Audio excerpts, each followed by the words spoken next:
Welcome to the Hustle Hills podcast, the audio version of our brand new show. Hustle Hills is the hub for all things health and business.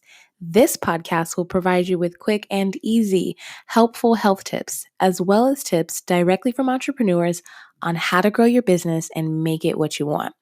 Every Wednesday will be something different, so stay tuned to learn the tricks to hustling in health and in business.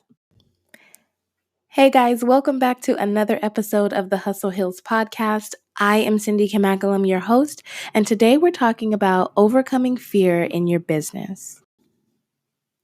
Creating a podcast has never been easier. Anchor gives you everything you need all in one place.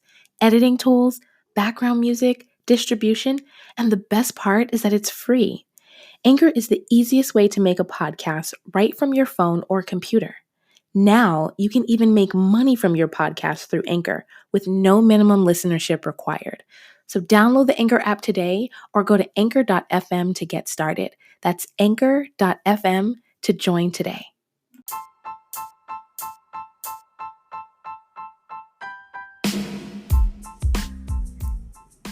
So before I get into the episode, guys, I just wanted to let you guys know if my voice sounds a little bit hoarse this week, it's because I am nursing my voice back to health. I flew to the East Coast this weekend and it was literally 48 hours. I was on my way back. The plane was extremely cold and my husband was kind enough to let me wear his jacket. But the gentleman directly in front of us literally coughed the entire way. And I was like, I cannot believe it. Like, I have a podcast episode I have to record. You know, it's literally the whole flight. Like, no exaggeration, he coughed. Maybe not the whole flight, but like the latter half of the flight. So it was like a 5.5 hour flight. And I would say for 3 hours, he coughed the entire time. And so this is the result. So I'm drinking some Earl Grey tea with tons of honey in it right now. But we're going to get through this episode, guys, because I'm really excited about this topic we're talking about today. But a brief recap. So weight loss challenge. I had my confession last week. I weighed in on Monday and I went down 2 pounds. So even after all that eating, I still didn't completely fail. But this week, I'm at the bottom of the competition. Okay, so I'm in last place. And I think it's a manifestation of the eating that I did do finally settled in and took, safe home in my body. And so I have to work that off. I have been proactive. I've been eating much healthier this week. I've had only a few slip-ups, drinking tons of water, guys, getting more sleep than I usually get. And I ordered a jump rope. Okay. And word on the street is jump ropes help you burn a lot of calories. So I am going to be implementing that into the rest of this week and next week. And we'll see how I come out on Monday. Morris is currently in the top spot. Okay. And he's not being shy about it at all. Everybody knows that Morris is in the top spot. And the newsletter that just went out this afternoon that kind of gives a recap to the participants who are in the weight loss challenge, you guys would have seen that he's in the top spot. We got to do what we can. All right. Because Morris cannot be number one. He's not going to let any of us ever live it down. So please, you guys get to the gym if you have to. Stop eating if you have to. We cannot let Morris get away with that top spot, okay? But without further ado, let's get into the episode.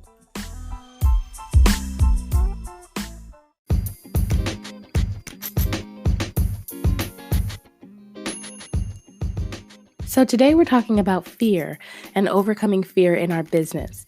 And it's an interesting topic because everybody experiences fear in one way or another, particularly when they're starting a business or they're running a business.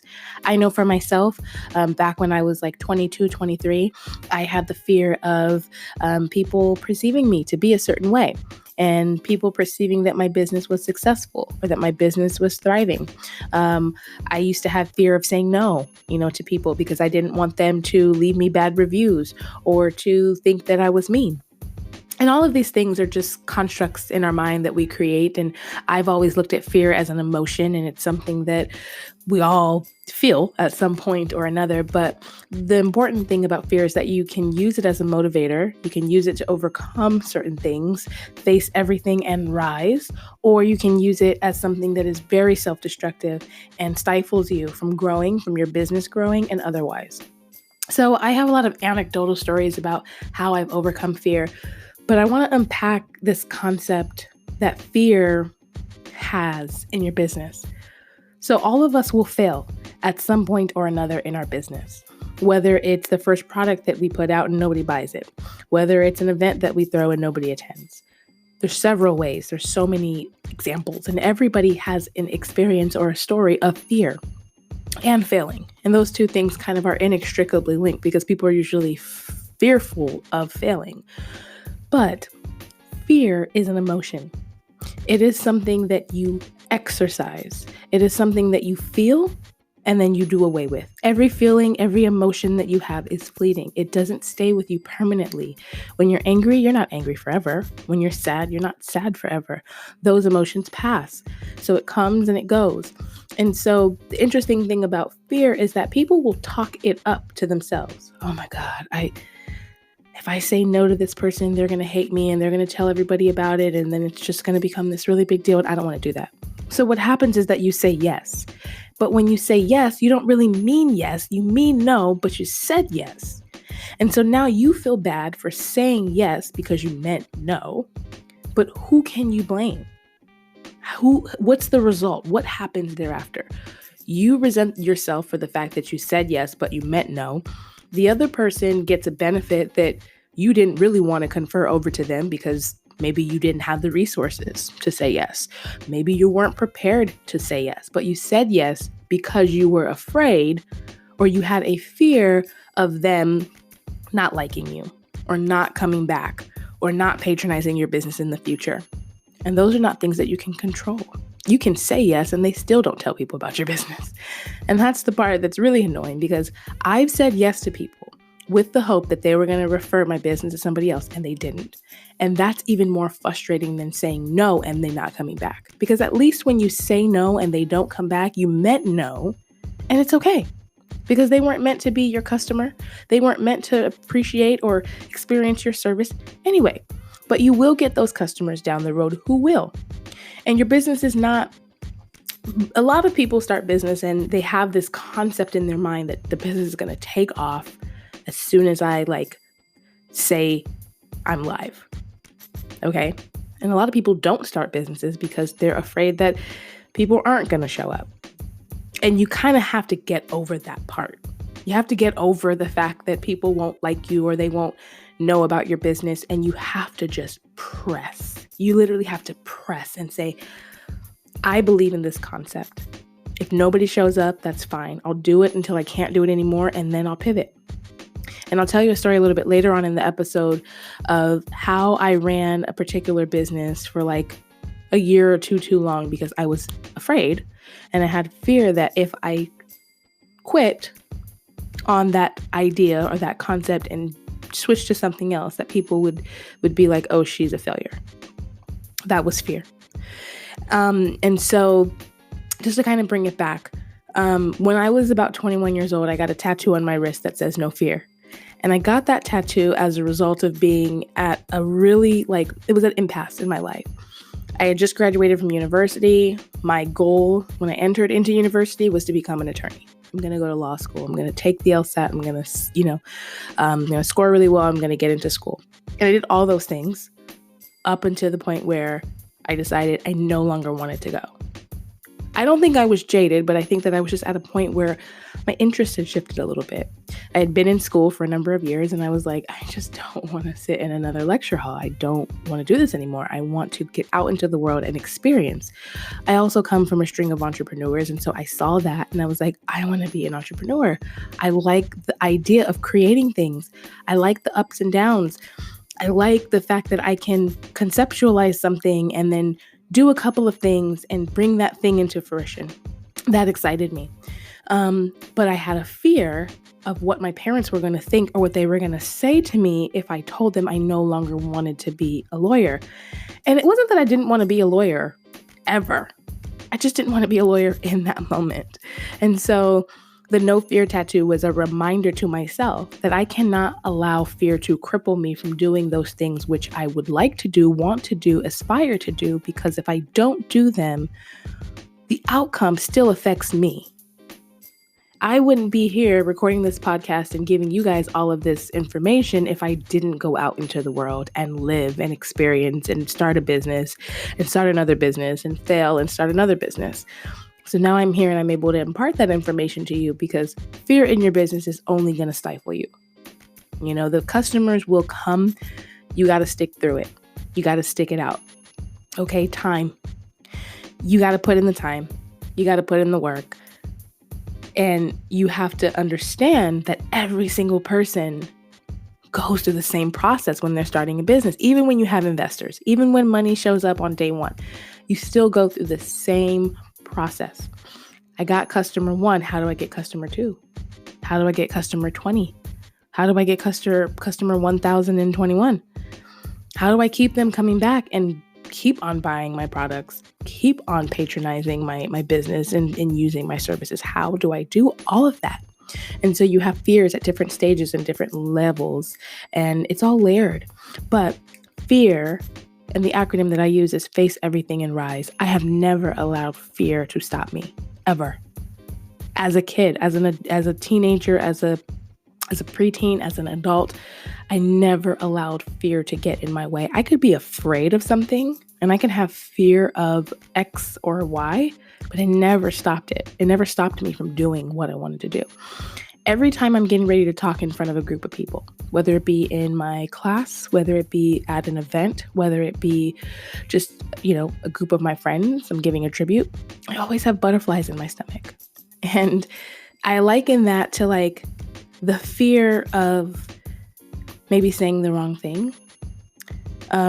It's hard for me sometimes to prepare my speeches because sometimes I just like to speak from a place of passion.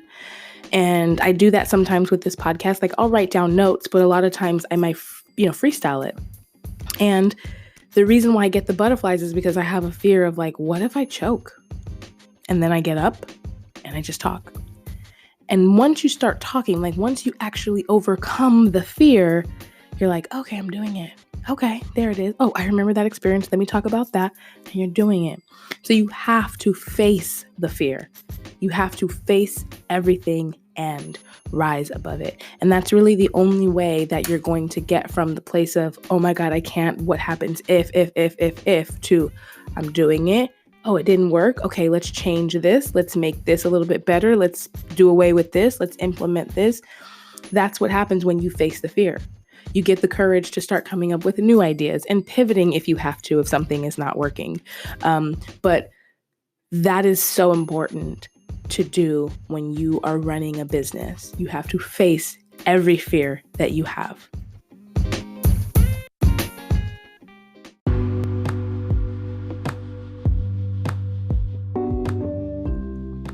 So as I mentioned earlier on in the episode, I've really never allowed fear to stop me from doing anything, but I have allowed it to delay me. And several years ago when I was running one of my first businesses, we came to this point in the business where it just wasn't working out. Like it just was not. We tried everything. We poured tens of thousands of dollars into the business and it's just not working. It's not taking off. And I knew, and it used to give me sleepless nights because I would feel like I failed.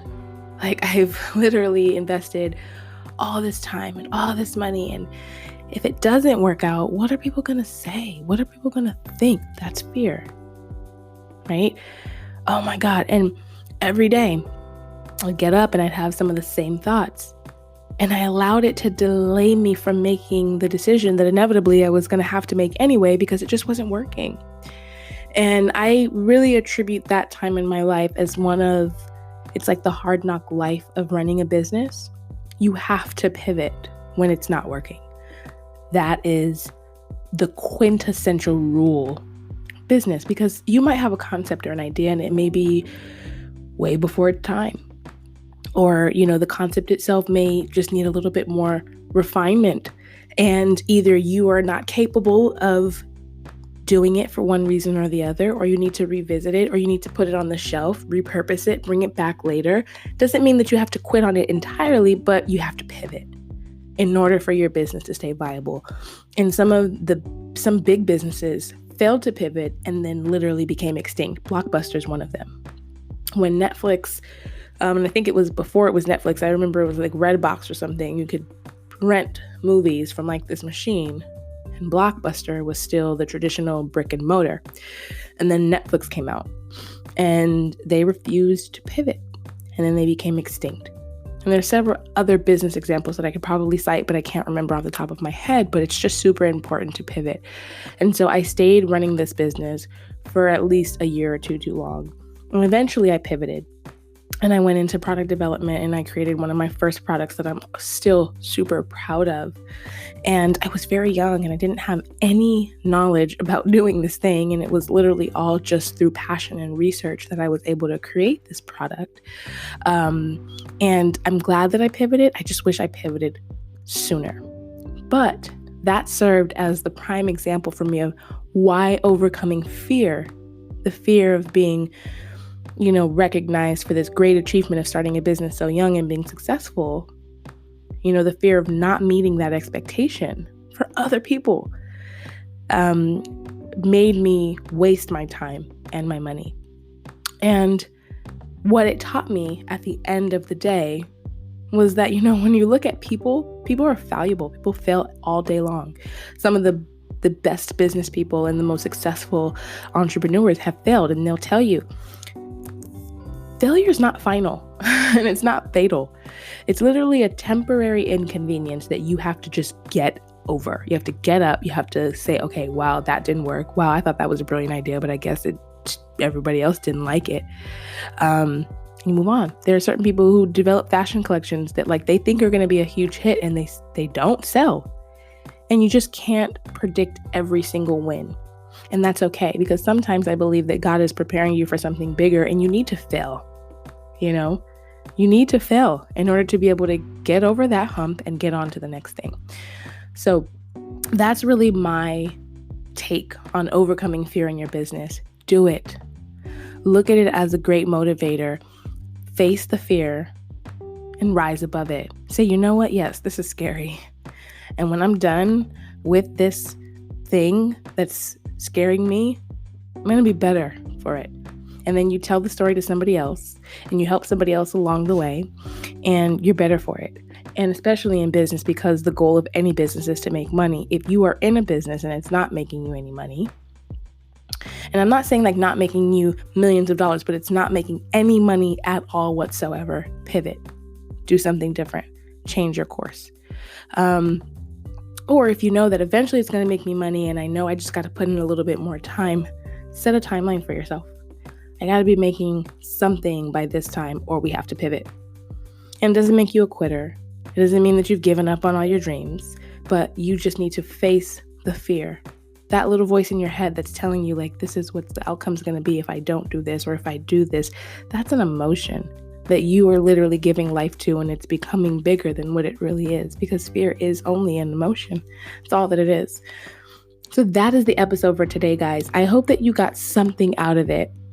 And that if nothing else, if you don't remember anything else, you remember that fear means what? Face everything and rise. All right, guys, that's the episode. I hope you guys enjoyed it. Make sure you guys are following us on social media. All of our links will be in the description bar below. And as I say every episode, check us back here next Wednesday. This is the Hustle Hills Podcast. It was a pleasure. Thank you for tuning in. I will talk to you guys next week. Until then, stay blessed. Peace.